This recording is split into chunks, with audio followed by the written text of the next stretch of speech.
Hello, this is your three pastors with our midweek coffee message. And it's Christ the King Sunday coming up, where we've had a tradition of reflecting on the year. And 2022 was just a normal year. It was an easy, I call it an easy year. Just like any other year that I can remember. We've had parts of this year when we were fully masked. We've had parts of this year where we've been totally unmasked. We've had our Vacation Bible School start and stop because of COVID. We've had events canceled. And more recently, we've had probably more events. Yeah, we've had events take off. The organ concert that had that world-class organist from Paris was a tremendous success, and it was really cool to see a full church. Tell the people. We love that. Tell the people. The full Frank. church. I'm here with my sold out. telegenic pastors. But it was a sold-out event, and I do think that there's a lot of people presume that this year would be easier than the years in pandemic, but in a lot of ways, this was a challenging, fulfilling and challenging year. As you know, we're not going back to anything. We feel like we're moving towards a church that's living into what it's going to be in its next iteration, and it's exciting and hard to do. Yeah, every church employee is like, what's the future of the church? Yeah. Well, and we're on this cusp, Christ the King, of like a new church year that begins in Advent, and I think this year we kept saying things like, well, it's a little more normal than last year, if there is a normal What's anymore, normal? Right? But yeah, it's been exciting, but also busy with these events like Trunk or Treat. We've had Paint and Sip. We've had some young adult gatherings where we've had a lot of new young adult faces. How many around. do we have in this backyard? Oh yeah, right in Like, this backyard we There were had 17, like at least 20, almost 20 of us. Well, you were counting with us, Rhonda. right? Rhonda and me as the young. None of us are young adults anymore, but I'll never forget not feeling like a young adult because I had to ask the person next to me to read the date on a penny for an icebreaker we were doing.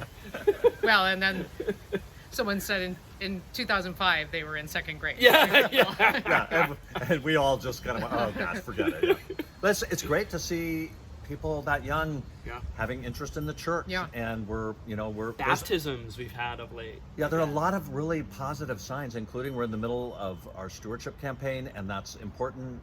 If you can submit a pledge, it really helps. And we see an investment in the ministry of St. John's and its potential, its proclamation for what people want in their lives. Well, and even last week on the 6th with All Saints Day, we had 20 new lumens, like our new members coming in, and so the front of the church is full. I mean, when you look at that classroom now, there's 40 people going through the class with companions and lumens, right? Yeah. So Yeah, it was and by the way, we get to all be in confirmation class. This is the middle school years, which still has a lot of appeal. This is a historically Lutheran kind of commitment, and we still see a lot of commitment by a lot of young people asking really interesting questions about faith and life and what and also silly things. Yeah, we have fun.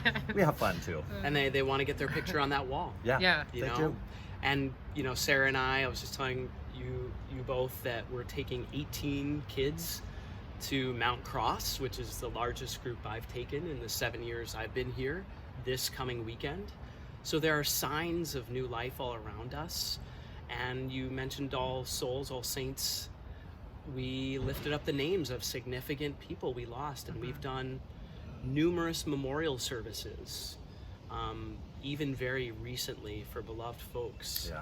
And that's been a significant work, it feels like, since the fall as well. The church continues to make it a case of being there for us all, as we mark the big things in our lives, but also kind of as we want to make our way day by day, week by week, month by month, to be faithful, to be living in a way that has integrity and makes a difference. Yeah. And I think St. John's can really, well, for me, St. John's assists me in that. So. Yeah, and it's that constancy value, which we're coming to the end of.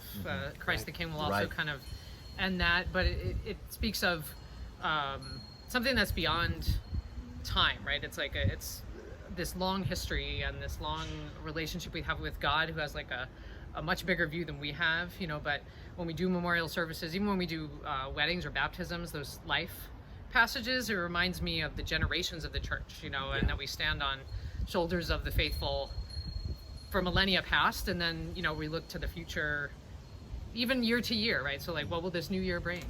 A lot of us don't know, and pandemic taught us to be flexible and expect the unexpected, or And the church is still, as a church, we really are an online campus at this point, in addition to all the things we just talked about, people meaningfully connecting with us. And then actually some of them were found us online through the pandemic, have now kind of entered in an in-person way. So some people in person still continue on because it's important to them to have remote access to what it means to be at St. John's. So it's a very interesting time to be leaders in the church, don't you think? And to be the church together. So yeah, I was thinking how our tech team, led by Espy, showed us numbers recently that 50 people on average are watching our worship services live with us, and that's 50 YouTube screens, so it might be 70 people, right? And then another 200 views on YouTube throughout the week, averaging. So as we wonder, our in-person numbers are down, we also wonder, is our attendance really that far off? What is the future of the church? And it actually is a kind of interesting way to introduce our next theme. And I really want to put Amy on the spot with her Long Island accent to introduce this theme. Because our theme for Advent is... They won't understand. Longing and belonging. It's longing and belonging. Do you see what I have to live with you guys here? These beautiful East Coast colleagues. You might want to What she said was longing and belonging, and that's our theme for the new year. Yeah. And there's a lot to that. There's a lot of heart in that, as we're able to do new social events in ways that we used to, but also with new virtual ways that we now can. There's definitely still in the human heart a longing and a desire for belonging. And I want to just say, it's interesting to me that part of the longing and belonging is recognizing that it's never 100% there. We're never 100% right. There's aspects of us bringing our faith together that disappoint and challenge, and so there's a longing and belonging. You can have those two things at the same time, and we're going to explore that throughout all of next year, what that means. So Advent will start us on that path.